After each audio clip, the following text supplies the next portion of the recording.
What is up, wrestling fans? Welcome to episode number 347 of the Smark Out Moment Smack Talk podcast. I'm your host, as always, Tony Mango. Joining me on the line is Robert DeFelice. It's a historic night, Tony. It is We're a making historic history. night. Because it's the hot tags. Yes. That's what's the history. There's no women on this show. Of course there isn't, yeah. At least Caroline was on the most recent Sexiest Superstars tournament thing. Go back ahead. That's the word. Go back and check that out. We did that ahead of time. But as I just mentioned, this is the hot tags. This is the breakdown of the week where we do all the talk about the rumors and the news and the gossip and the current events and anything else that's going on that isn't our main event type material. The main event's coming up a little bit later on this week. Superstars tournament stuff is already taken care of. So we got a little bit of things from the past couple of days, a couple of things coming up in the future to talk about. And you can tell by the description right now, we're going to talk about Evolution. But we're going to wait. We're going to save that at the end because that's the main one. We're going to talk about Triple H and Ric Flair and Randy Orton and Batista. Yeah, it's a mystery, though, of when we're going to talk about it specifically. All right. I'm ready. Well, we got a lot of women to talk about here because there have been new names thrown out there for the Mae Young Classic. Although one of them's been taken off the list. It's kind of confusing. They had said Crystal. I don't know who Crystal is. She's from the same promotion in the Philippines where the motherfucker lit himself on fire before diving through a table. Oh, that's smart. I don't know why she was removed. I think that's kind of strange. Maybe they started looking into the promotion and saw somebody light themselves on fire before they jumped through a table. The only thing that I can think of is maybe because I didn't get a chance to check out the WWE.com post itself that had put it up, but what they've been doing is they've been putting like little blocks of text for each person. And maybe they didn't have, like, a picture of her up or something. Maybe they're just going to wait and put her back up. No, they had a picture of her. Oh, they did? They had the picture? Yeah, they had the picture. She was holding up a championship in the picture I saw. Huh. Yeah, well, then I don't know. Maybe she's, like, medically disqualified or something like that. But they've also thrown out Deonna Purrazzo as, an official one. We thought that was pretty much a guarantee, but now it's official. We have Jessie Elaban from NXT and the Performance Center. I don't think she's actually wrestled on NXT television yet. Yeah, she was the one I didn't know. I mean, I didn't know Crystal either, but... Yeah, no idea who Crystal is. But Elaban's doing like some kind of like nerd gimmick or something.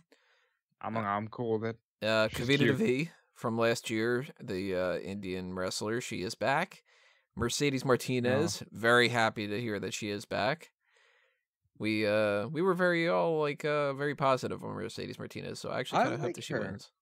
I want Nicole Savoy to be announced already. Yeah, she hasn't been announced yet, but we do have some other people that are returning, so it goes to show that they are willing to bring more people back, like Mia Yim, she's coming back. Reina Gonzalez is coming back, and even though she is sort of in NXT now and whatever, which kind of defeats the purpose, but Taynara Conti has been announced, and Tegan Knox, the one who would have been Nixon Newell or Stephanie Newell last year, but got injured. She's got another chance around this time. Okay. Now, another little bit of information that goes along with this, though, is a possible leaked list of the other people that are in the tournament. Renee Young apparently followed a bunch of different people, and they were all women, and they were all, like, right around that kind of, it makes sense for them to be a part of it. The names that she had followed, apparently, that haven't already been confirmed yet, because she had followed, like, Kavita Devi, Jessie Elaban, Crystal, different things like that. She had also followed Isla Dawn, your girl. Yeah. Jessamine Duke. All right. Lacey Lane. Don't know who that is. Marina Shafir. She's a possibility, too. Yeah. Miko Satomura. Of course. Don't know who she is. Monique Jenkins, and we'll talk about her in a little bit. Priscilla Kelly. I've heard that name before. She's the one that looks like Paige, right? I'm gonna Google her because I've heard the name. I can't picture her right now. I think she's the one that looks a lot like Paige. Like, Gonna... younger Paige, but the same age. Kind of like she didn't do the whole, like, Oh lip yes, injections and she stuff. does. She does look a whole lot like Paige. Rachel Evers was another one. She was in the Mae Young Classic last year, so it makes sense. Rachel Ellering. Yep. I just have no fucking idea how to pronounce this girl's name, but Shadia or Shadia, and then it's Bseiso, like Seizo. I don't know. That's like just mash the keyboard real quick, you know, that kind of thing. Sienna, who I don't know anything about, but I've heard some things. That's Allison Kay. That's a former TNA Knockouts champion. Or Impact Wrestling Knockouts champion. She's pretty good. Toni Storm, who we know is in NXT UK now. Vanessa Craven, no idea who she is. That's a name I know. I can't think of a face, but I know the name. Vernice Gabriel, don't know who she is. You don't know who Vernice Gabriel is? Come on. Indie. Tony. I don't follow indie stuff. I don't know who she is. I've never heard that in my life. I should probably Google some of these people. Let's see. Vanessa Craven. Maybe I do know them and it's just like different names or something. Nope. Don't know Vanessa Craven. Vernice Gabriel. It would help if I would spell that correctly when I'm typing. Vernice Gabriel. Well, she's cute. Don't know her. It looks like she's the Shadia is the Arab world's first woman to sign with WWE. So we know that's a PR stunt. Makes sense. And there's also Zia Lee, who was in there last year. And then this is the most interesting one that she had followed. Madison Rayne. Well, okay, Madison Rayne did just lose the Knockouts championship match and was thrown into a casket and I don't believe was at these Impact tapings. Let me check real quick. Very interesting if she comes in, though. I always liked Madison Rayne. I think she's the third best of the Beautiful People girls. I love Velvet Sky. Like, you mean like in the ring, or you mean like looks, or you mean overall? Like, mostly in the ring. Looks wise, probably number 2. Velvet Sky's really good. And I don't know if Angelina Love is done, but she deserves. I will say, if we're going to do a spoiler, if we're going to have a 50-woman pay-per-view, because, you know, like all pay-per-views, they announce the amount of talent that will be appearing, the Beautiful People deserves a chance at something like this. I don't know. I don't know. Kind of depends. But I thought that was really interesting, and I mean, we've gotten some of the names already that she's followed have been announced, and we're currently waiting on, I think it's 16 different names that we still need. So looking at the list, I mean, Dawn, Duke, Lane, Rain, Shafir, Satomura, Jenkins, Kelly, Evers, Shadia, Sienna, Storm, Craven, Vernice, and Zia Lee is 15. It's a 32, so we need 17 names? We need 16 more. If you if you count Crystal, we need 16. If not, then we need 17. All right, Lacey Lane is I'm for it.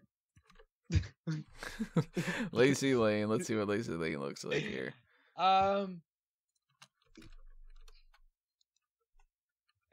Nope, don't know her either. I don't know her at all, but I'm for it. Well, she is a part of a group that is another story that we got going on here.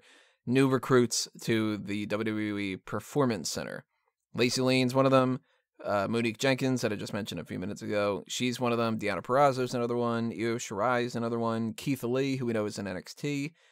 Stacey Ervin Jr., Luke Menzies, Taishan Dong, and Denzel Dejournette. Or Dejournette. That's what it is. Not Dejournette. You say Stacey Dejournette. Stacey Ervin Jr. Ervin.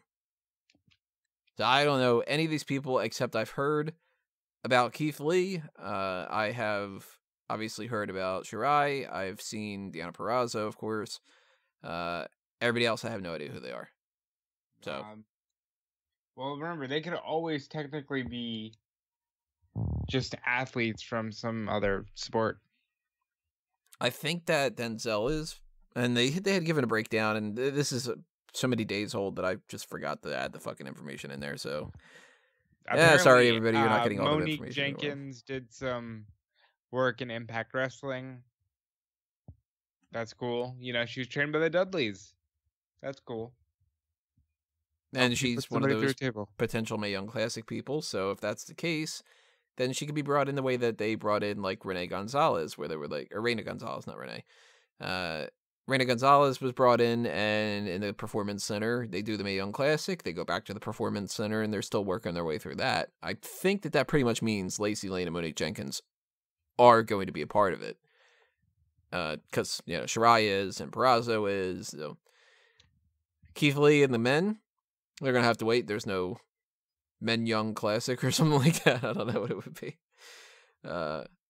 You know, did you ever hear anything of like Luke Menzies or anything like that, for instance? Yeah, I'm looking him up. This Ervin guy is an NCAA wrestler, so that's pretty cool. Always good when they get involved in wrestling. I don't know who Luke Menzies is. You know, Io Shirai, obviously, from Stardom. Deonna is the only one I'm, like, super familiar with. I'm familiar with Keith Lee, too, but not as much as I am somebody like Deonna. Yeah, she's the one that I've seen the most of, for sure.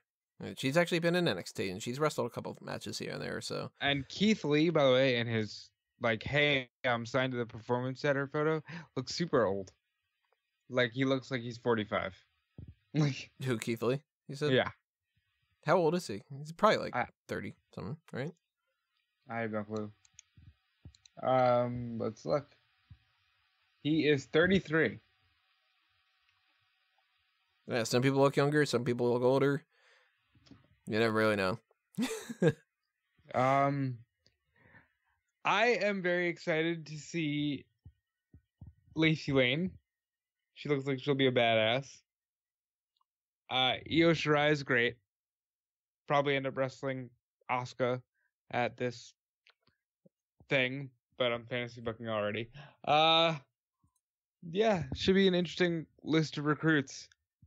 If I had to guess, I'd say Lacey Lane and the guy from the NCAA, Stacey Ervin Jr., will be the ones that we actually end up really looking towards as stars.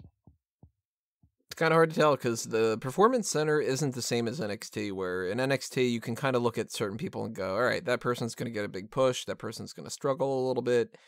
It wasn't like No Way Jose was really going to start winning championships left and right. But then with the Performance Center, like, we currently have one Ely brother.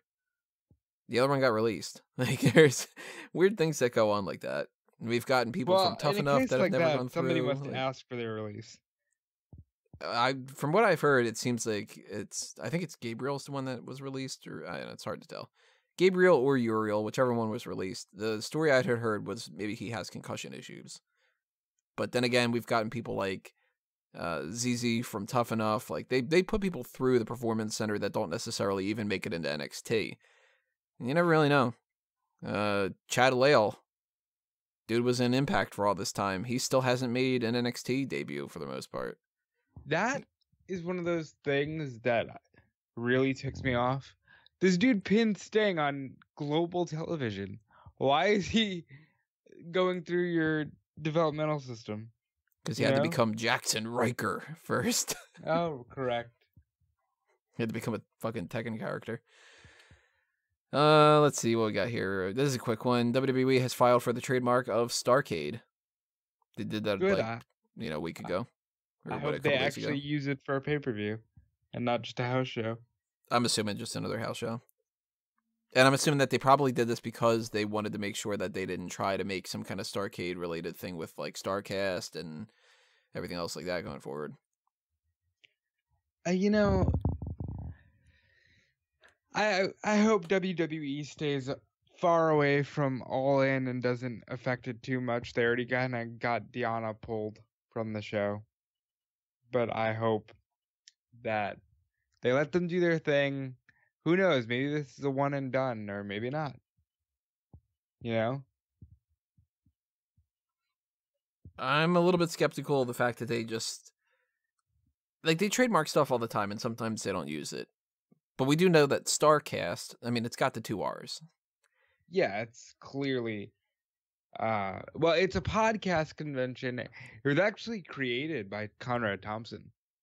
I learned that last week, that it's his brainchild, and it's just a cool name because, you know, it's like Starrcade, and it's Cody, and I keep saying this is just Cody's Starrcade. That's all in is. Yeah, I bet if they could have used the Starrcade name, they probably would have, but that might be just why WWE was doing it. Just like, let's trademark it, make sure that they can't use it. Just stick it to them, you know? Yeah. But we're going to trademark Rhodes. Just not They fucking did. Cody, when he wrestles, he can only wrestle as Cody. Yeah. But I mean, like, that'd be like, we're going to do a brand new pay-per-view, and it's just going to be called Rhodes. Yes, Rhodes. Rhodes blocked. Another one to mention here, bounce around, Table for 3, they had a new episode, the Hall of Fame Legacy. I hate the titles that they've been doing with these. They don't make any sense. It used to be like, all right, this is Table for 3, WrestleMania 1 Legends. Well, they couldn't have called it Table for 3. Here's the Impact Wrestling legend, guys. Like, they could have. They could have, like, Table for 3, make an impact. You know, get around it like that. But it's Ric Flair, Kurt Angle, and Sting. And it sucks. Yeah. There's one instance where I thought something was actually kind of interesting. And that's that Flair, apparently, when he was in a coma, thought that he was doing an angle with the Horseman. Of course he... You know, like, that to me is the most Ric Flair thing I've ever heard. Well, that would have been more if he would have been like, I thought the whole time that I was just like having sex with beautiful women. But you know what? I think he would prefer the thought of, I thought I was doing an angle with the Horseman, because, like, that is his euphoria and his ultimate peace when he was, you know, in his heyday doing angles with the Horseman. That is the most Ric Flair story I've ever heard. What if he just combined it and it was just like, I thought I was fucking the Horseman? No, I would honestly, I'd expect. I had this when I was in a coma. I had this vision that it was just me and the Horseman in this hotel room, and we were on top of all these girls. And whoa, Rick, we're gonna edit that out a little bit, okay? It's kind of like scary though to think that he said they was in a coma. I think it was 11 days.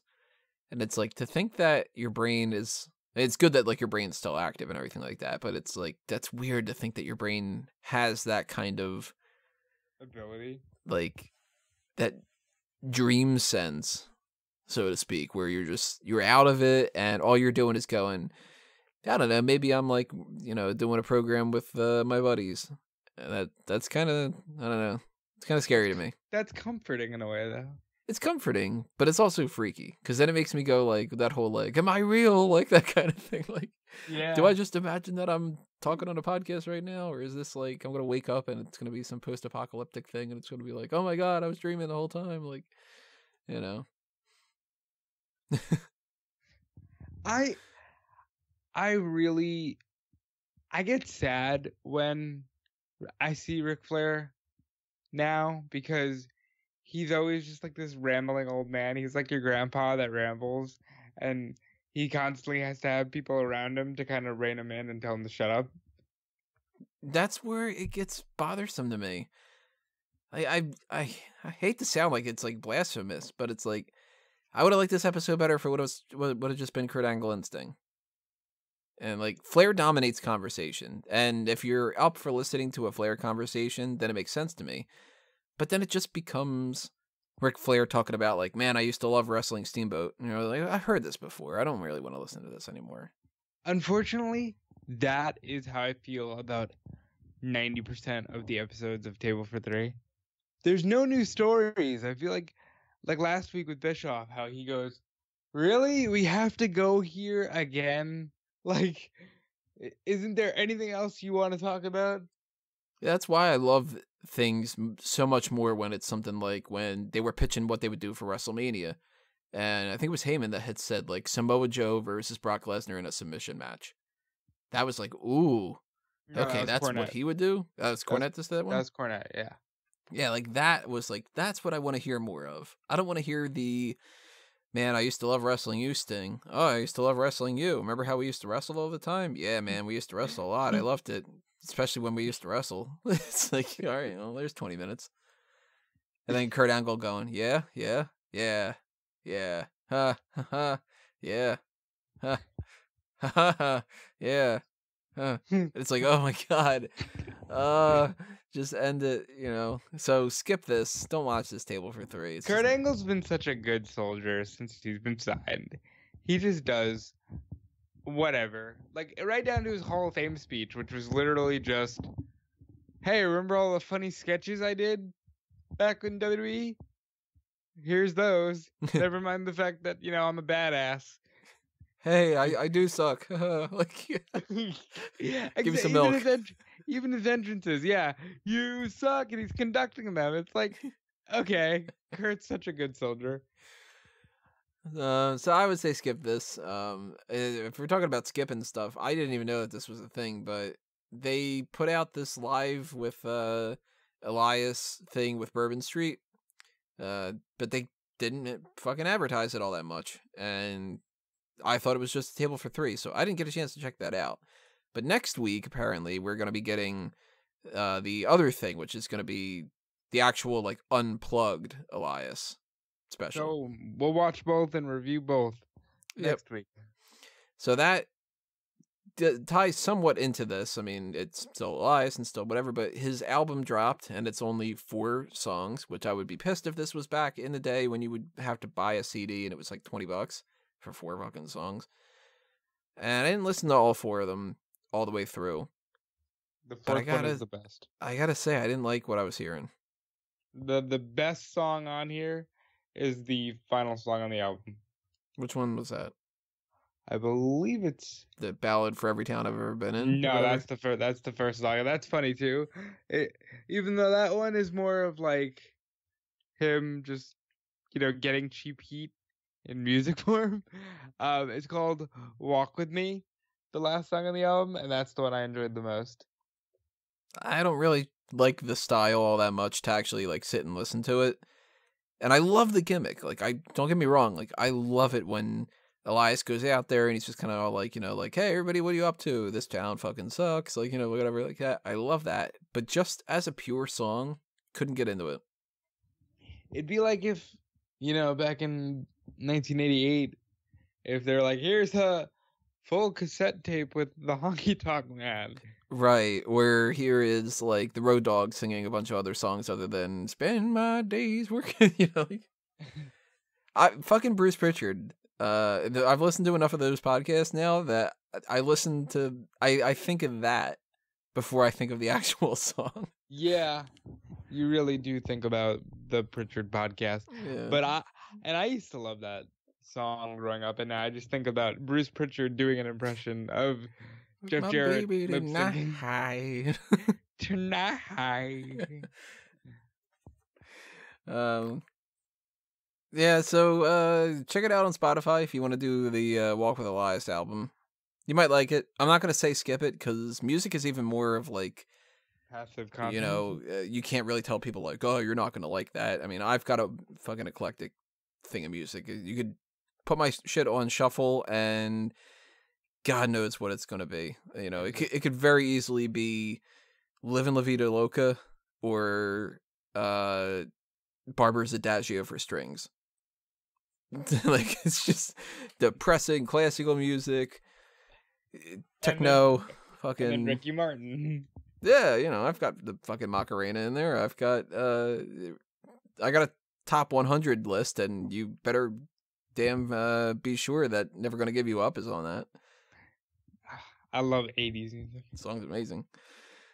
So music is one of those things where it's like, you might like it, you might hate it, you might love it. It might be the worst thing you ever heard in your life. I suggest checking it out.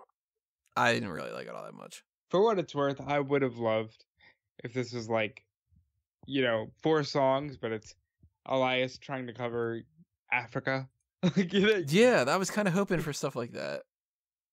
That'd be great. Or like even Elias covers With My Baby Tonight. How fucking great would that be? Especially because Africa's like such an amazing song. Africa is legendary. That's in my top 100. So. Yes, it is. Never whittled it down to like a top 50 or whatever like that. I should probably do that. And it probably would make that list too. Well, what am I saying? Probably. It would. Yeah. Africa's great. So we got 2 much bigger stories to talk about here. One of them is a spoiler. So for a little bit, I'll just keep people to, hold on if you don't want to hear the spoiler and stuff. But we got to talk about it before it happens. Tommaso Ciampa wins the fucking NXT Championship from Aleister Black at the NXT tapings. That's going to air on Wednesday. We're currently recording this Monday night after Raw, like usual. I was shocked. I was very shocked. My whole thing for the last few months has been, okay, they need to do a triple threat with Black, Ciampa, and Gargano, but the only reason it needs to be a triple threat is so that Black can defend the championship. Now that Ciampa has won the title, I really don't see why they're now going out of their way to include Black in the storyline. Like, if you read the spoilers, they're even talking about Johnny Gargano kind of being a tweener and maybe more on the heel side. And I don't understand that at all. Like, Gargano is super mega babyface. It's hard to tell because like the tapings have happened, but we haven't been able to actually see how they go down and stuff. But from what I can gather, and what I would assume that what they're doing here is that they do want to do that triple threat. It seems like it's a guarantee. And maybe that was already in it. That was announced for Brooklyn. Yeah. So it's like, but I mean, like in their philosophy, it's like, all right, how do we do this triple threat? I think the way that they went around doing that was they said Aleister Black should be the babyface. Ciampa, of course, has to be the heel. And if we put Gargano in there and we make him just as much of a babyface as we've had, it's going to diminish Aleister Black. I disagree completely, and here's why. The man's theme song literally says, his whole gimmick is literally predicated on no man is truly good, no man is truly evil. He is the perfect middle ground here. Gargano should be the ultimate smiling, kissing babies babyface. I don't disagree with that at all. I'm just thinking this is their philosophy, I think, is that they think that for this event, they can make it where Gargano is conflicted. And then that way, Tommaso Ciampa retains, Aleister Black takes the pin, and then we don't have to deal with Aleister Black. And then in Los Angeles, at War Games, then we get Gargano Ciampa again. And then in that regard, Ciampa goes back to being a babyface. I think that's how we're going. Yeah, I think, I gotta tell you, I think it's the right idea to just have a major gimmick match here and blow it off, but they're not doing that. Because to me, War Games has to be headlined by War Games. And if it wasn't for the fact that we have a 4-man faction, I would say do Team Gargano versus Team Ciampa. But, we have the Undisputed Era, so whatever happens in War Games, I think, has to revolve around them. And we got like War Raiders, the Street Profits, a bunch of different tag teams like that. But I don't know. I mean, just in general, though, the fact that they did the tapings and Ciampa won, I was surprised about that. It's pretty cool. I mean, he's so good right now. He is. I wonder how it's going to be when he gets either called up or is permanently shifted away from Gargano. Because right now, they could easily develop that Shield complex where I think Ambrose and Rollins are fantastic when they're paired in any situation, whether it be as teammates or rivals. But separated from each other, I think Ambrose struggles. And I think, to be honest, I think Rollins was struggling for a while as a babyface. And I wonder if it's going to be like that for these two, where they can't really do anything outside of each other. I don't think so. Because look at Gargano with Almas. Even though Ciampa was kind of like a little bit in the mix here and there, they still managed to have that work. And I think that Ciampa's just proven himself to be good enough that if they pair him up with who we got, like Ricochet or Velveteen Dream or EC3 or whatever like that, I think that he's going to figure out some way to make it work. I'm looking on the bright side of things at the very least. I mean, they are two of the most talented men. They remind me a lot of when Zayn and Owens were in NXT, and they had a really good feud, and they went up to the main roster, and so much of their careers have been, revolved around each other. So we'll see what happens. I hope it never happens, because I am so skeptical of people getting called up. Yeah, it is kind of scary nowadays. Yeah, it's really skeptical. Like the Authors of Pain. What are they doing? Mm-hmm. What are they doing with them? Just gonna spend a couple of weeks not doing anything, and then go, "Hey, let's stop fighting Titus Worldwide." Never mind. It's a waste.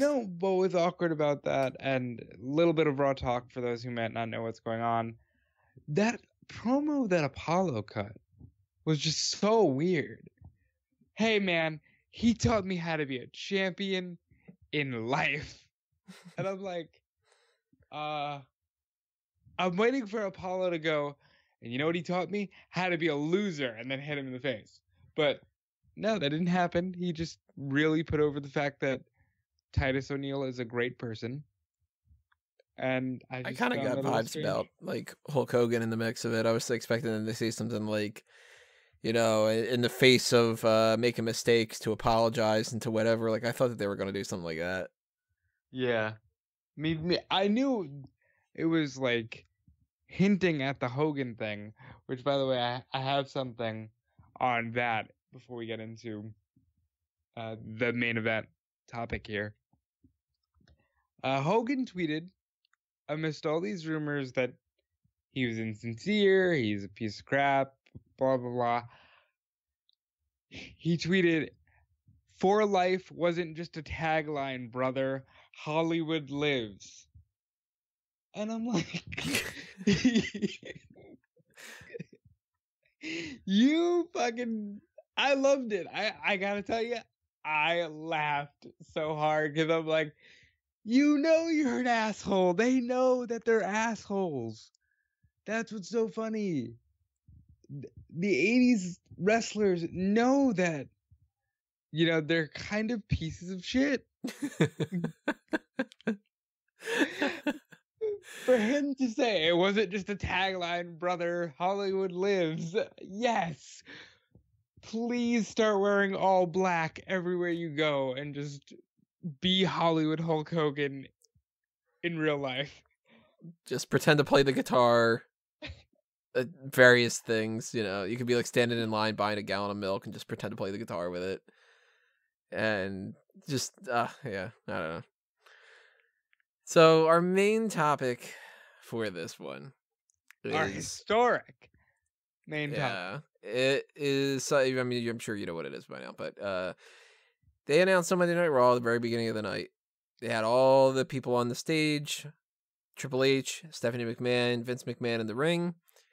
They go on the whole spiel about, we've made all this progress, and the women's revolution, it became an evolution. The same old shit that you've heard a million times. Hold on, no, you have to paint this picture exactly as we saw it. We fade in straight to Raw because The reason he's doing this is because he's really upset about this. But I'm gonna let you go. Go ahead. Because they don't actually have any intro music because nobody cares about intro music anymore, I guess. The entire roster is on the stage, and Michael Cole says, "Ladies and gentlemen, Vince McMahon is in the ring with Stephanie and the COO Triple H." All right, so I'm thinking, well, this might be a really game-changing announcement. Maybe they're unifying the brands. And Hunter doesn't start talking directly about the women's revolution. He starts just commending the wrestlers. It was a very strange thing. Because usually when you see Stephanie and Hunter on Raw, they're, the bad guys. I never want to see that again after this, by the way. Them as the bad guys? No, them as the bad guys. I never want to see that again because it doesn't make sense after tonight. Because Hunter goes, "We're so proud of every man and woman in this locker room, the bond that superstars have when they put each other's lives in their hands. It's so amazing, and we've never seen a better talent roster than the one we have right now." And I'm thinking, okay, maybe they're going to announce that, after all these years, Vince is retiring or something. Because they're really hyping it up. And then they go, "With that in mind, may all the women step forward." And I just went, okay, they got me. Fuck. I thought it was going to be an actual, game-changing, company-changing announcement. And Hunter says, "We're so proud of all of you, all of the history that you've made. And some of us have even watched with a tear in our eye." And he's legitimately choking up as he's saying this. Mm-hmm. And he hands it off to his wife, who's already really choked up by the time she starts talking. And I'll let you take it from here, Tony. Well, thankfully she didn't say Monday Night Raw. No, Vince said that, actually. Vince was... That's the one thing Vince said. Vince didn't say anything else other than, "Welcome to Monday Night Raw." Vince is not looking that good to me right now. Vince is not looking great. And it's sad. Past couple times that we've seen him, he's had this very flushed look to him. I mean, the man doesn't sleep, and he is in his 70s. I mean, a lot of people say it, and I'll echo the statement. If I could look that good when I'm that old, then that'd be amazing. But it's still just kind of a couple years ago, he didn't look like this. In the past 5 years, it seems like he's aged 10. Yeah, he doesn't look like Vince. He looks very tired. Yeah. So I hope that that's not a sign of something, struggling with something or anything. Just a random aside. But Stephanie announces, she brings the women up forward, and she says that for the first time ever, they're going to have an all-women's WWE pay-per-view event. It's coming October 28th. And it's going to feature the NXT Championship. They didn't specify the NXT UK title, but I'm almost 100% positive that they will use that. The Raw Women's Championship, the SmackDown Women's Championship, and the finals of the Mae Young Classic. By the way, Stephanie didn't say this. Michael Cole said this after Stephanie went on and on for 5 minutes about... And yeah, he specified afterward. He was like, "By the way, it's going to have these matches, don't worry." Yeah. That kind of thing. Because Stephanie was crying, as she said, and it all happened because of the people, because you started a revolution with the hashtag and the Give Divas a Chance, and Divas became the superstars that they were born to be, and God, it's so great, and women's wrestling, we invented it. And listen, I was very torn because I love women's wrestling, and I immediately started fantasy booking what I want this card to be. But I'm so over this idea that they have to act like they're making history. If you wanted to do this and have me cheering for you, you should have done it the minute the Monday Night Raw after the Greatest Royal Rumble. This should have been announced. See, I don't Well, all right. One thing I have, I'll touch back on this kind of thing, but what bugs me about it is the name. Why? It's the same shit we keep hearing. It's revolution turns into an evolution. It's an evolution. It's an evolution. Evolution, evolution, evolution, evolution. We're gonna have a pay-per-view and it's gonna be called Evolution. I get it. You want the fucking name mystery. Evolution. Tony, it's a mystery full of change that no one sees. They love this. They clearly this is the word that they stuck to. And I recently listened to. I mean, we just keep bringing up Pritchard here, but I listened to Pritchard's podcast about why, like the creation of Monday Night Raw, and that they had repeatedly referred to it behind the scenes as like gritty and dirty and raw. And eventually they were like, oh, we don't have a name for it. And then they said, well, we keep calling it Raw. How about we call it Raw? I feel like that's what happened here, that they kept saying this evolution of women's stuff, this evolution. And then eventually somebody just said, why don't we call it Evolution and whatever? And I was like, earlier in the day, I wrote up a post for Wrestling News, and it was like 5 potential things that they might be announcing tonight. And I specifically mentioned, I was like, maybe they do a pay-per-view, maybe they do a brand itself. But if they do, I hope it's not something derivative and bland like Revolution. And it was just like, yeah, there you go. It's Evolution. It's just like they can't think of anything else. They're stuck on this, and I hate that. No, well, I love the idea that they're doing this, but I hate, and I know people are going to be like, oh my God, you're so sexist. This isn't a sexist thing that I'm trying to say here. I hate when people fixate on things like this because it's very circle jerkish. yeah. And it's the type of thing that it's like, the more that you bring up about it, that it is being special, the more that you point out that it's different and it's not accepted yet.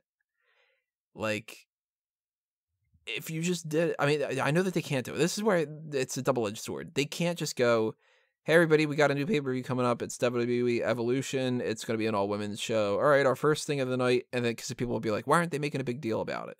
I disagree. I get that it's a big deal. Like, it should be a big deal. It is a big deal, but why can't they do it like that? Why can't it just be, hey, so this is what we're doing?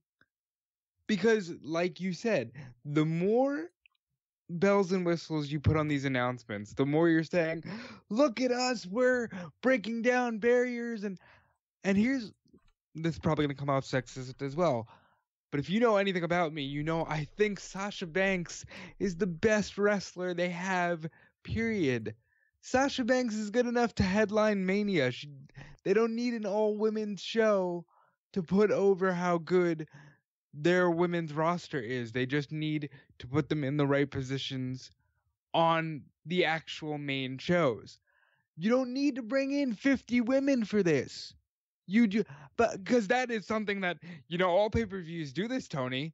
You know, when they announced Payback, they announced that 40 men will be competing at Payback, right?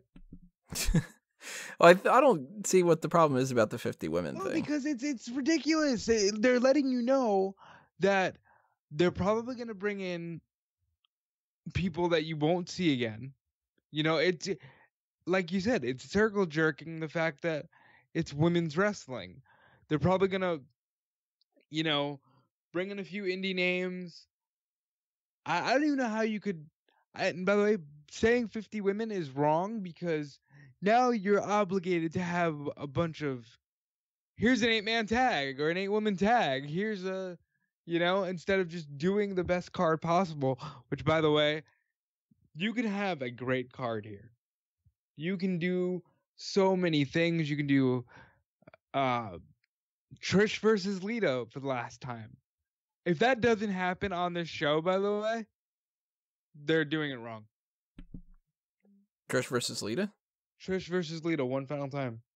I don't know if they can necessarily. Well, they both wrestled at the Royal Rumble. They're doing Hunter versus versus Undertaker about 3 weeks prior. No, but I mean just like the physical thing. Like, oh no, but Trish they wrestled that the Royal Rumble. That's what I was like. Yeah, I don't remember that.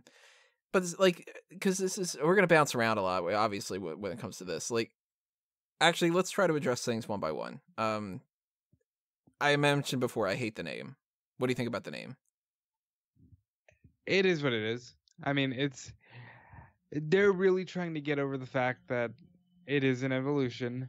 The problem is, this is going to be an annual event, and after one of them, it can't be an Evolution anymore. I don't know. I don't think it might be an annual event. Oh, come on. Because it's different from, like, I mean, we are getting the second Mae Young Classic, but we also got the second United Kingdom Championship tournament. And there's I think it depends on what happens with this Super Showdown and the Saudi Arabia shows. More than anything. Well, the weird thing is, again, the women are allowed to wrestle at Super Showdown. The only reason they're doing it in October, right? But that's the breast cancer awareness thing, right? Yep, because... Well, that, plus they also had that whole thing with Clash of Champions and TLC. Yeah, but they already moved. You could have easily just done Super Showdown and said, there's your pay-per-view for October. Let's go get ready for Survivor Series. No, I mean, like, if they were going to add Evolution onto the calendar for the year, that's the only time of the year they really could have thrown it in there. October is going to be really weird because it's going to be two major shows that are kind of separate from every other pay-per-view that we see. Well, we got... Wait, what comes before that? That's it's Hell in a Cell? Hell in a Cell, which will then lead to Super Showdown, which will then have Evolution, and then it'll have Takeover, Survivor Series, TLC. So, I mean, that's, like, we got rid of the Clash of Champions thing, which I'm like, yeah, whatever. Kept TLC, fucking hate that, but they seem to be stuck on that one. The placement, I don't mind the placement. It's kind of weird that it's October 28th, because it's like, oh, it's Halloween, like, whatever, but fine, I don't care. The name is just kind of like one of those things. It just kind of bugs me. They could have been worse, could have been better, I think. I don't have any suggestions of what else they could have gone with, so I can't just be like, why didn't they go with this or that or whatever. Well, because the potential card lineup for this, they've got the Raw Women's Championship, the SmackDown Women's Championship, the NXT Women's Championship, potentially the NXT UK Women's Championship. Makes perfect sense.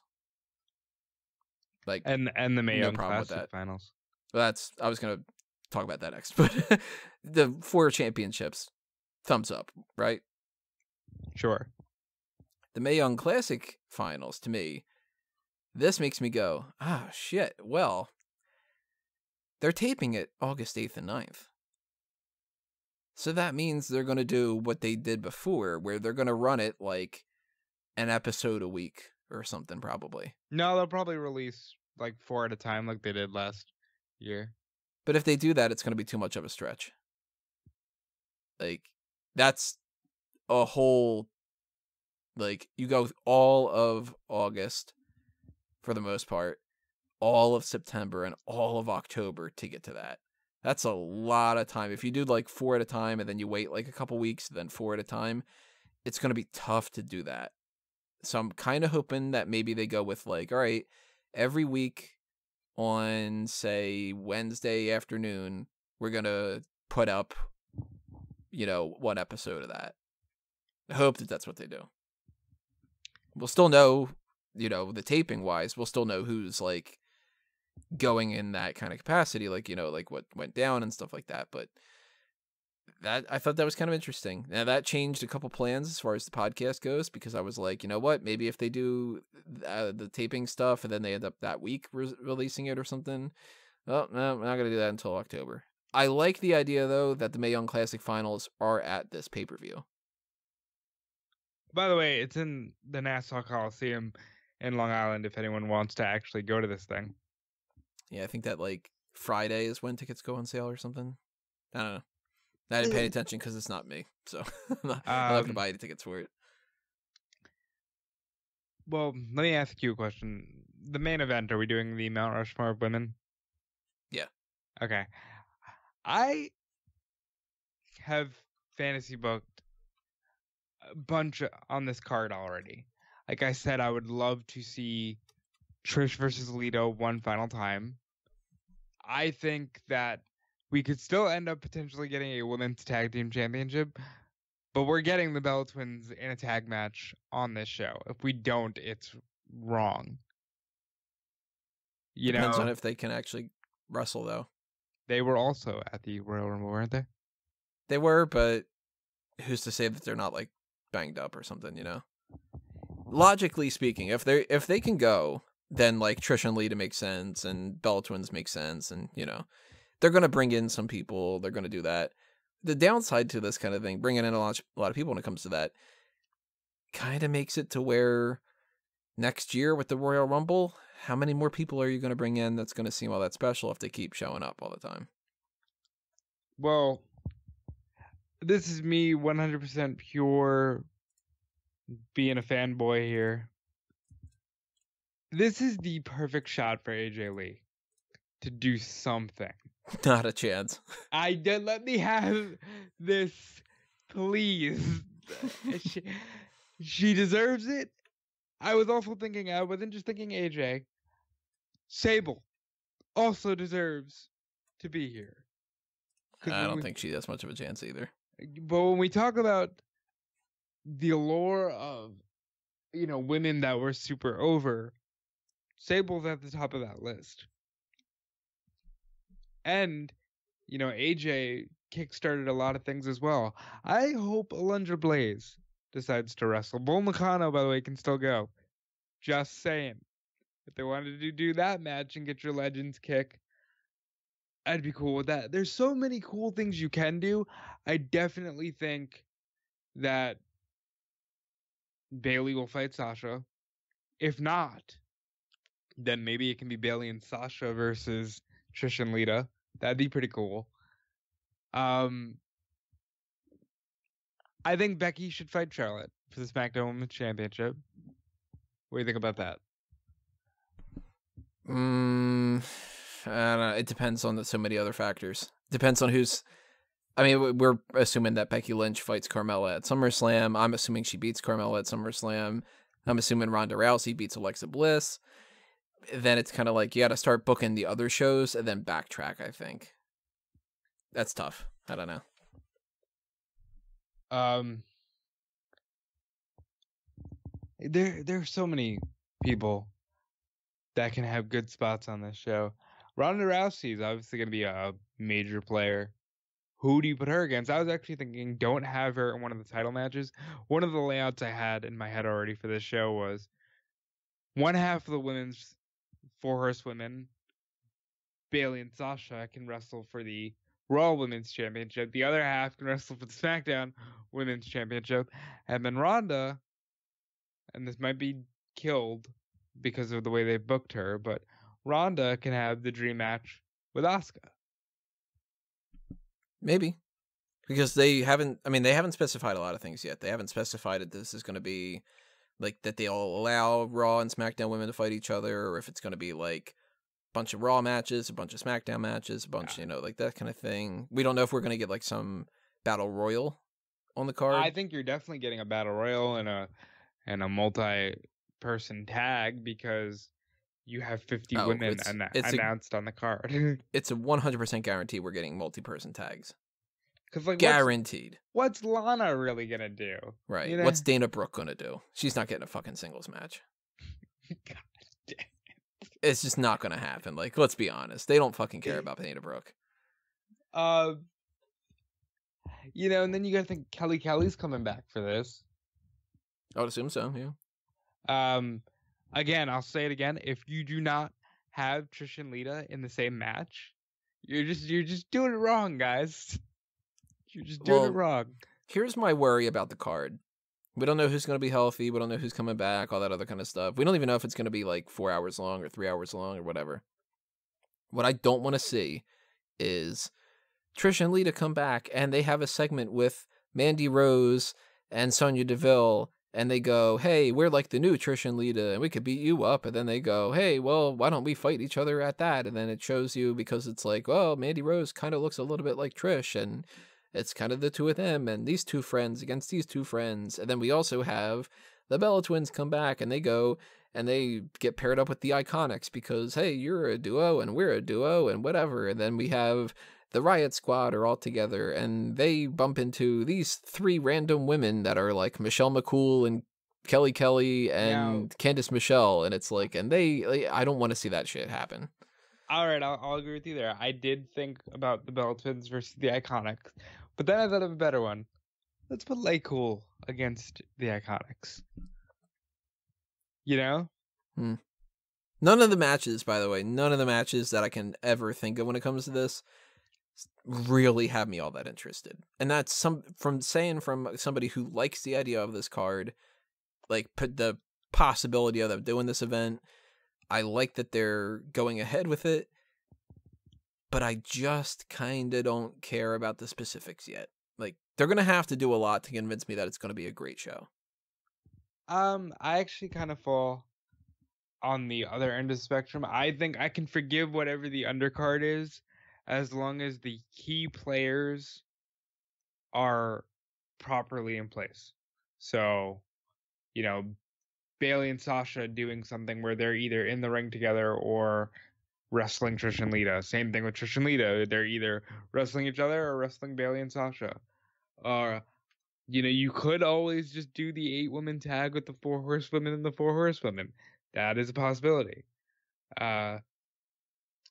Ronda, by the way, on the website, the main picture they have for this is the Evolution logo. And I'll let you guess the 3 women that are on the cover for this. Ronda, Charlotte, and Alexa. Ding, ding, ding. Yep. So, you know, Ronda, I think, should definitely be featured. Unfortunately, there isn't a woman right now that is built up to have an ultimate clash with her except for Charlotte. And we still need a match for WrestleMania, guys, because even though they want this to be the WrestleMania for women, the women still need to have WrestleMania. So, you know, we still got to book carefully here. That to me is just where I sour on everything, because they're so good. And like, yeah, I get that that's the whole point of the show, but to really show how good they are, just keep giving them bigger spots on WrestleMania. They don't need an all women's show in 2018. They might have needed that. Hey, in 2015, 2016, this could have been a great coming out party. But in 2018, we've established that the women are just as good, if not better, than a lot of the men on the roster. You know, Sasha Banks, as I've said, can headline WrestleMania with Charlotte, and I'll be perfectly fine with it. But doing this show means you got to try to build the women up to look special here, and then they have to do something special for the Women's Rumble, and they gotta still do something special for Mania. You know what I mean? That's a lot of pressure on them. It is, and they pull it off though. But I mean, we're talking in circles in some ways because I'm going to go back to something that we've already touched upon. But that's why I kind of don't like how every announcement is the biggest ever in WWE, as opposed to just a big announcement. It's always, this is the thing that sets the benchmark, and nothing that we've done in the past can compare because we're always making progress in the future, and this is, the top of the top. I understand that they are a marketing kind of mentality where you never want to admit that it's like, this is a big deal, but you've seen it before. You never want to tell people that. And this is something that hasn't been done before. They haven't done an all-women's pay-per-view. Didn't TNA do it, though? They haven't, but there are literally 2 promotions that are predicated on literally all women's pay-per-views. There's, TNA's been doing this for years. TNA's even had a women's tag team championship 10 years ago. Mm-hmm. Like, I'm not trying to say, boo WWE, but just acknowledge the fact that you're the last to the dance, even if you're the biggest platform. just stop trying to make it sound like you're the greatest thing that's ever happened. You're the last to the dance, and even though it's great that you finally got there, it makes every historic announcement much less than.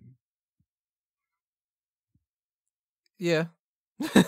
Yeah, that's kind of like where I'm going a little bit with that. Like, it just bugs me, not in a philosophical way. It doesn't bug me. Like, I mean, I mentioned before, it does not bother me in the slightest bit that they're doing a women's pay-per-view. I think that it's a good idea, especially in the response of going to Saudi Arabia and them being like no women, which is just fucking stupid. But the circle jerk mentality bothers me. And yeah, I mean, we didn't when I'm even... watching Monday Night Raw tonight, I mean, there's been 19 segments or something of people going like, that's great, that's great, that's great. And after a while, I have this kind of thing where I don't do it as much as some people do, and I do it more than other people.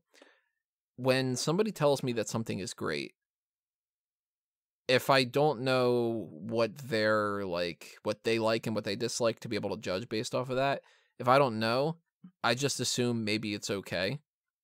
If I think that they've got a bad taste of things, you know, if somebody's like, hey, that movie's really great, you should go see it, and I know that their favorite movie is something like Pootie Tang or whatever like that, I'm going to be like, all right, clearly they're not suggesting to me a fucking Oscar pick. If somebody's very, like, pretentious, you know, I knew this dude before who I couldn't fucking stand having conversations with him because he would always ask me, he'd go, you see any good movies lately? And I'd be like, yeah, I saw like this and that, whatever. And he'd be like, oh, I didn't see any of those. You know, there hasn't been a good movie made since Peter Sellers was around. Oh, motherfucker. And I was always just like, God damn it, dude. Like, I don't want to have this fucking conversation again. You know, the whole nothing can be great unless it's from the past and whatever. If people tend to tell me, multiple people tend to tell me that something is the best thing ever, I start to question it. And WWE, when they do things like this, the more that they talk about how great something is, the more suspicious I get behind it. And when they start touting themselves with this kind of thing where it's like, Seth Rollins is backstage and he's all just like, yeah, it's great that we announce this. And Finn Balor's like, yeah, it's great that we announce this.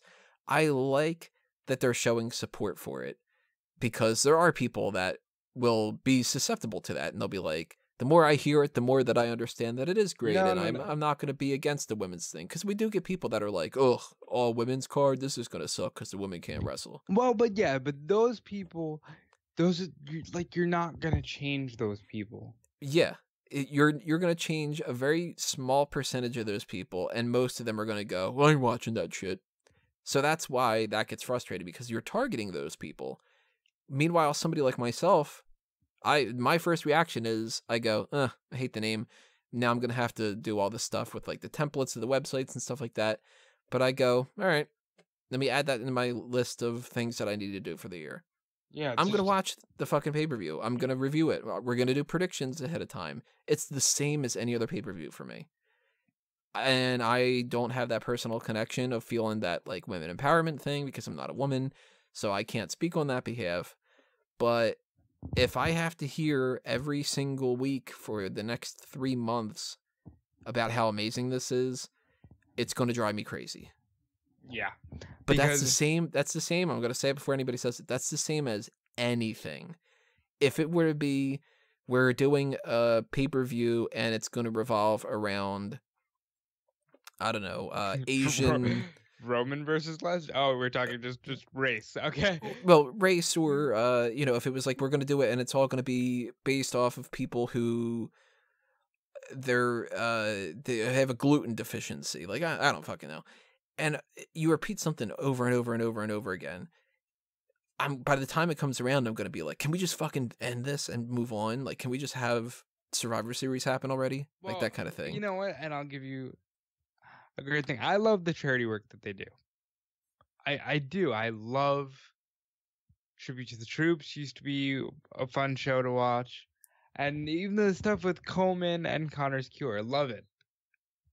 Would love to donate and all that.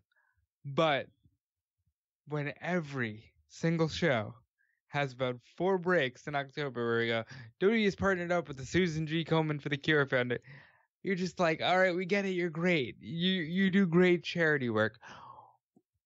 please stop. Because the people you think, and they did a lot on this show with the, you come back from commercial after announcing the women's pay-per-view, and Curtis Axel says to Bo Dallas, "Oh my God, a women's pay-per-view." I was like, okay, they just announced it. I can forgive that.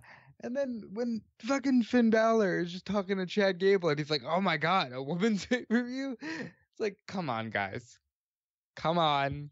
You know that it's just not like that, and it's fine that they're doing this. It's great. Trust me. We already know one person who's like, yeah, fuck yeah, women's wrestling.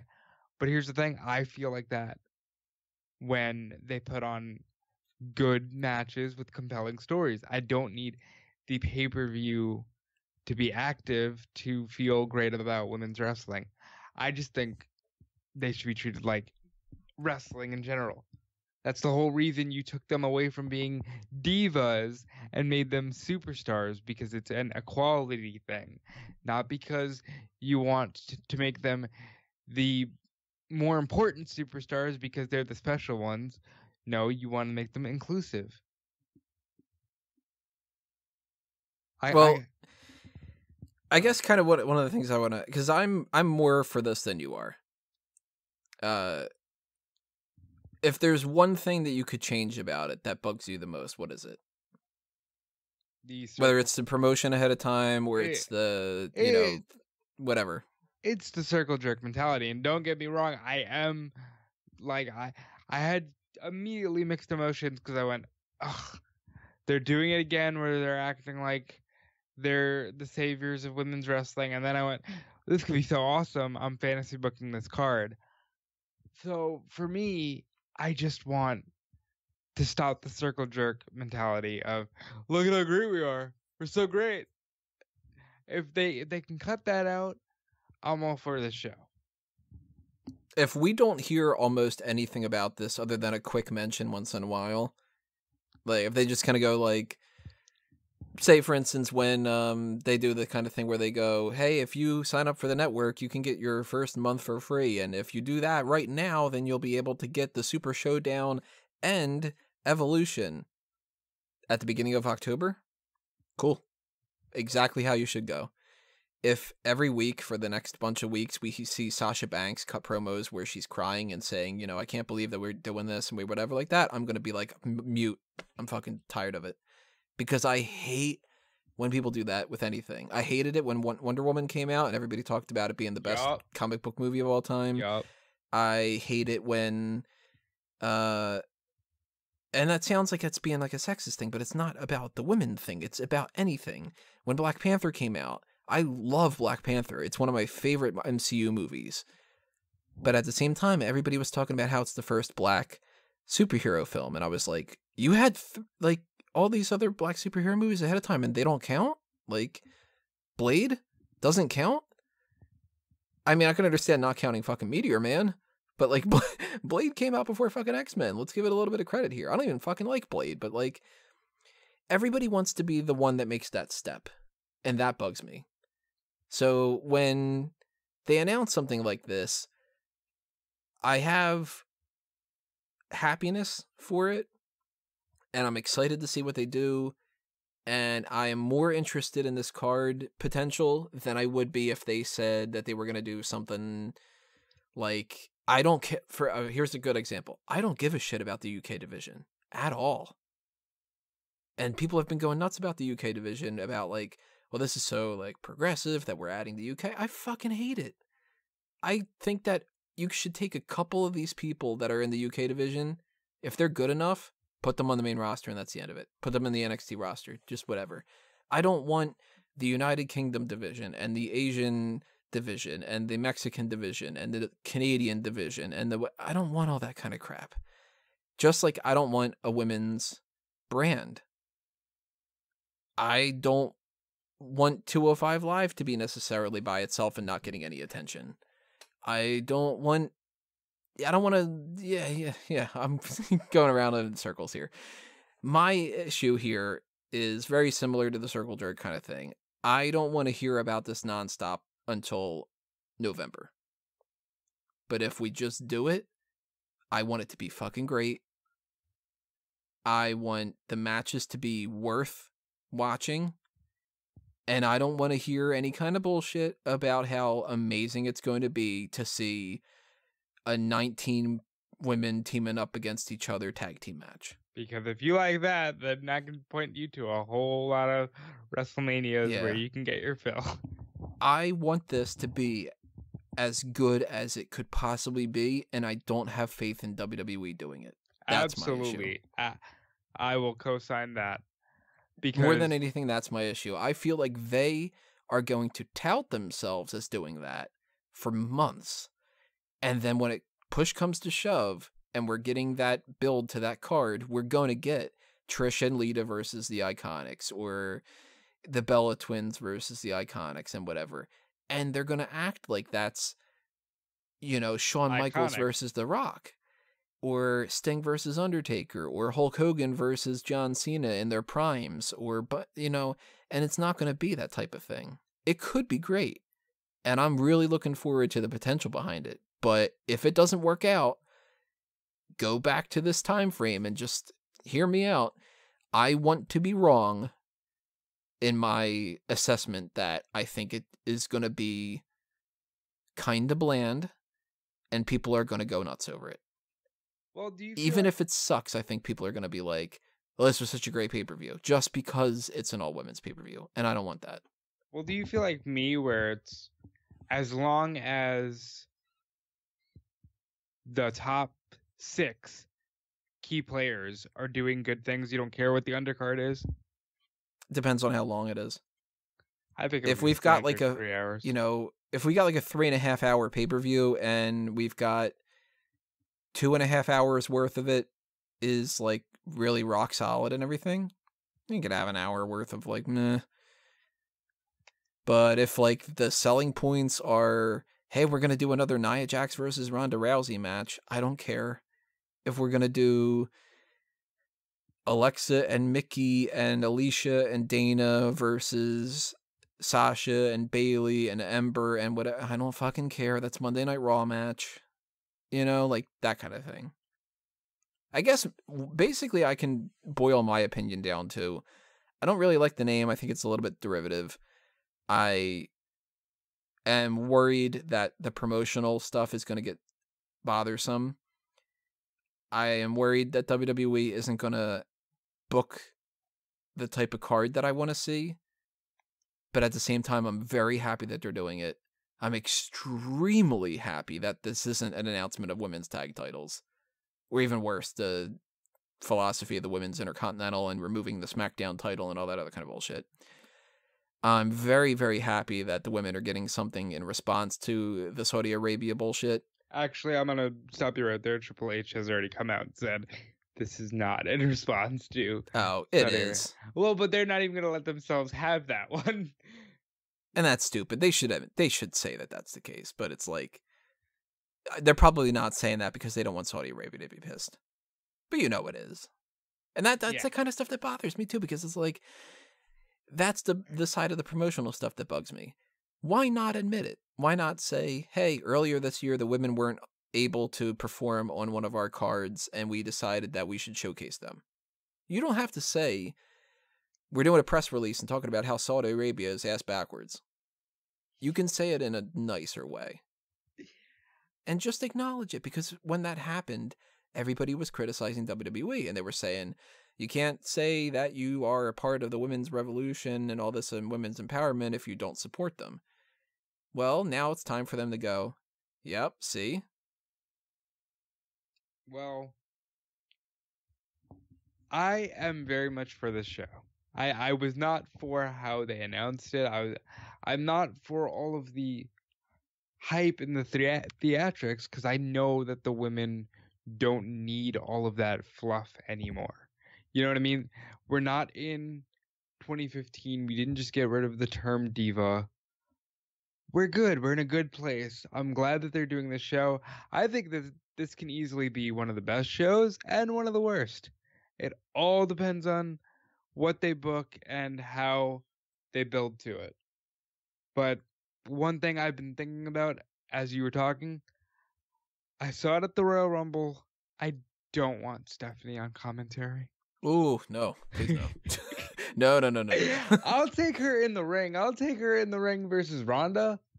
I'll take her in the ring versus AJ. I'm going to say it. You could go ahead and shit on it. I'll take her in the ring versus Nikki Bella. Do not put her on commentary.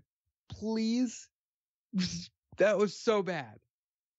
Even though, assuming it's an all-women's commentary team, the team of her and Renee Young and Beth Phoenix might not be too bad. Actually, yeah, they didn't specify that, or they're gonna, like, would that be the type of thing where they have all women for that? It's an all-women's commentary and all-women's backstage. I don't know. I mean, they've had what? They've had Beth, they've had Lita. Beth's done it, Lita's done it, Renee's done it for a little bit. They've got enough backstage interviewers that if Renee were to do, they got Kathy, that kind of stuff. Charlie, They've got Kathy, Dasha. Charlie, Dasha, Sarah, and Kayla. They got Kayla Braxton. So they have a good staff, and hopefully those numbers factor into the 50 women that'll be featured. By the way, they have a good staff of people to do this. They have the passion is there. Just be careful, because your fan base, especially in New York City or Long Island, I guess in this case, will be very quick to call you out for putting on bullshit. Like, if you That's another thing I'm worried about. If you try to put on let's say it's, hey, remember these girls, and it's Kelly, Jillian, Melina. And... Oh God, they have to do Melina versus Alicia Fox with what was her name? Cameron as the referee. They have to do it. I don't know. You can't crap on a classic match like that. That would be so much fun. Stuff like that might make some eyes roll, but to me that would show a good gesture. Like, hey, we get it. Have some fun with it. It's an awesome show. As long as your main events are rock solid and you're smart enough to showcase the 4 horsewomen that brought you to this point, have some fun with it. I'm worried about it being in New York, because I don't want the crowd to crap all over it. Like, the worst thing that can happen for this card, and remember, keep in mind, we're sounding very negative on this. I don't want it to come off negative.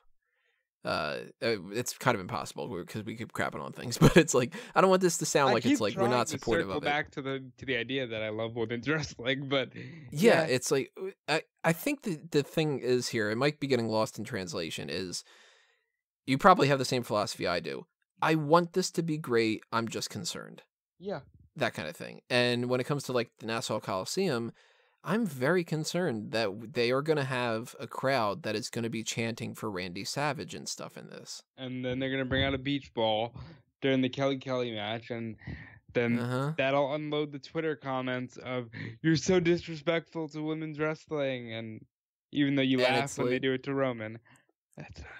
Yeah, and it's like that opens up a whole new can of worms, and I'm worried that if this card isn't booked well, that it's going to reflect poorly on the women themselves, and I don't want them to look like they've had a shitty event, and it would be like, well, there it goes to show you the women can't have an event without it being shit, because we have seen so many different cards over the years that haven't had more than like one women's match, and you never know what you're getting with WWE. You can get an amazing card that ends up being shit. You can get a shit card that ends up being amazing.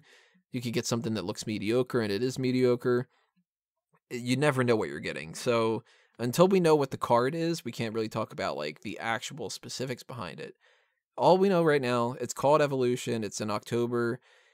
Nassau Coliseum. It's going to feature the championships. I think it's a really good idea that the Mae Young Classic finals are here, but it makes me kind of curious about the Mae Young Classic now. Maybe that's going to be a little bit bothersome, where they're going to drag that out or something. I don't know. And I guess it's kind of like the cynical part of me is just spinning wheels going, there's a lot of ways that this could turn out to be shitty, and I'm just worried about it. But I do really like it, and I'm very happy that they went with this announcement instead of the other ones. So I give it 2 thumbs up. Just they might be a little shaky thumbs. You know what I mean? And I'm with you right there. I think booked properly with the right card, and by the right card, I really just mean, Charlotte's in a good spot, Becky's in a good spot, Trish and Lita are in the ring, and Sasha and Bayley are fighting each other. They've continued to build Asuka back up, which they haven't done yet necessarily. They've got some legends returning in a fun spot. Like, it should be kind of easy to do. But it's so easy. That's the thing. But it's so easy to screw up. It's walking a tightrope here. It's so easy to have this go amazing, and it's so easy to go, oh, they could have done so much more. Mm-hmm. And I will be rooting for it all the way from now until October 28th. And let's see what happens. Yeah, I'm hoping for the best. And we'll see. I want it to be great. And I do like that they're doing it. Agreed. So for anybody that's going to leave a comment below saying you're shitting all over the women's thing, no, that's not the case. We're not trying to. It's just a matter of, they said that the Brawl for All was going to be great. They said that Tough Enough was going to be great. They said that, and it's like you start thinking of a lot of things that they said are going to be great. Well, I appreciate the fact that in order to relate to the women's first pay-per-view, you went with the Brawl for All. I think there's just a slight... anytime that they try something a little different and they advertise it as being something that you should really, really get behind, because they do that with everything. So it doesn't mean anything to me anymore. Well, I'll give you the best example I can. The Women's Royal Rumble. A lot of that match was just the women laying out so that Naomi can have a spotlight real quick here. And here's a spotlight for Tamina. And I don't want it to be that like blatant, hey, we're all making history together feeling. Like, let's go out there and create something fucking awesome because we can. That's the vibe I want from this show. Mm-hmm. I want to leave this going, wow, nobody can complain anymore about women's wrestling. Instead of going, oh, God, they just give them so much ammo to complain about women's wrestling. That kind of thing. Exactly. So we'll see. We got a little bit of time. And October 28th, when it comes around, beforehand, we'll do our predictions. We'll do our post-show. Same as any other pay-per-view. It's the same as any other pay-per-view in my mind. The only thing is that it's going to be all women's. So give it a shot. Why not? And maybe we'll, let Jordan and Gabby do the predictions. They're always willing. If I ever want to do any of the predictions for anything, I'm always willing to have them in there. Yeah. But I'm going to put an edict out there right now for this. Over the course of the next couple months, if anybody just leaves comments just saying oh, typical WWE, they're doing this women's thing and I can't stand it and I'm not gonna give it a shot and whatever like that, it's not gonna go over all that well. Don't be closed-minded enough to be anti this, Enjoy it and appreciate the fact that you're in an era where women's wrestling doesn't mean women's wrestling. By God, they're gonna wrestle in chocolate pudding, King. Oh, JR, I love puppies. Oh, that is what we grew up on. Think about that for a second. It is cool that we've gotten this far. Mm-hmm. So it's commendable. I'm happy for them. I like it. I'm just a little concerned. Same as I was when they announced the Andre the Giant Memorial Battle Royal. Same as I was when they announced that they were going to do the brand split. Same as I was when they said they were going to stop doing the brand split with the co-branded pay-per-views. Everything that they do like this, I have the same reaction to all of it. I go, either that's a bad idea or that's a good idea. Then I go, but that's the but. So I want to know what everybody else has to say about this. I want to know matches that you're thinking of that you'd love to see. I want to know what you like or dislike about the title, the time framing, what are you actually the most anticipating? Anything like that. But if you're going to say something along the lines of, like, all the women don't know how to wrestle and fuck them and they should all just be fired, I'm going to delete the comments. It's just not going to serve any purpose, you know? So keep that in mind, everybody. And also tell us what you think about all the other things we were talking about on the hot tags here. The women that are announced for the Mae Young Classic, the ones that are rumored for the Mae Young Classic, the Performance Center recruits. If you have any information about them you want to fill us in on, Hulk go ahead and Hogan do that. saying that he's a real life Hollywood Hulk Hogan. What's your favorite Walk with Elias song? What do you think of the Table for Three? You know, anything you guys want to chime in on, go ahead and do that. What would your coma dream be? Yeah, God knows what mine would be. I'd probably be like stuck with me walking around doing nothing. That's like all my dreams are and stuff. Also, go back and check out the Sexiest WWE Superstars tournament. I know that people have been getting used to the fact that we were doing that after the hot tags, but we already did it this week because we're on the finals. And if you don't know what the finals are, Randy Orton versus Fandango and Mandy Rose versus Alexa Bliss. Vote Dongo. Vote Dongo. That's his new name. He was Johnny Curtis, and he's Fandango. Now he's Vote Dongo. Next thing that you guys are going to be hearing from us is going to be the main event. We mentioned this earlier in the podcast. It's going to be Mount Rushmore of the 4 women that'll represent women's wrestling. So we're going to have more women's wrestling talk here, and that's going to be all positive stuff for the most part. So anybody that thinks that we're crapping all over this, we're not. We're not trying to, at the very least. That's going to be coming up Wednesday afternoon, Wednesday night, whenever I'm getting around to posting that and stuff like that.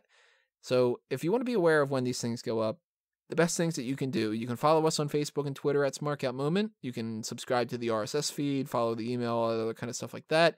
You could also subscribe to the YouTube channel and ring the bell for notifications. And if you're on YouTube, you might as well hit us with a like and favorite and share and all the other kind of things like that. Pass us around. If you want to show your support for a Smark Out Moment and try to, you know, bring up some new things in the future, and you got a little bit of spare change to pass our way, you can hit up the Patreon account for this, or for fanboysanonymous.com. It still goes to me. It's the same thing. You can buy a t-shirt, TeePublic and Redbubble, or just, you know, PayPal. There's a PayPal thing. And anything else you want to do with that, also with the fanboy stuff, check that out, fanboysanonymous.com. Just did the Week in Geek talk for San Diego Comic-Con, and coming up, the next thing I'm going to be doing is going to be Mission Impossible Fallout, and I'm working on something that I don't know if I'm going to finish, but I got a couple ideas of some different just random editorials, like how should the X-Men be brought into the MCU, and what would I do to make, like, the ultimate James Bond movie, and, you know, different things like that. So if you really want to see stuff about that, let me know. I'll try to get around to that. That's my plug stuff. Rob, throw yours out there. WrestleZone.com for your daily wrestling news. I will be on the WrestleZone daily live chat tomorrow on Facebook, which is at 6 o'clock Eastern, 5 o'clock Central, and 3 o'clock on the West Coast. That's at facebook.com/WrestleZone.com. You can follow me on Twitter and Instagram at DudeFelice. And check out Time Killer Apparel and buy a t-shirt there. And support me and support. If you support me, you're supporting Smark Out Moment. If you support Smark Out Moment, you're great. So, you know, keep supporting.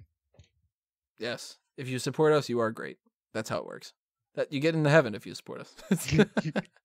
Oh, unless you're a dog, then you're going to heaven anyway. Yeah. So, goodbye, Charlie. Thanks for listening to this, everybody. We will talk to you when we talk to you. This has been another Smark Out Moment, and we are being counted out.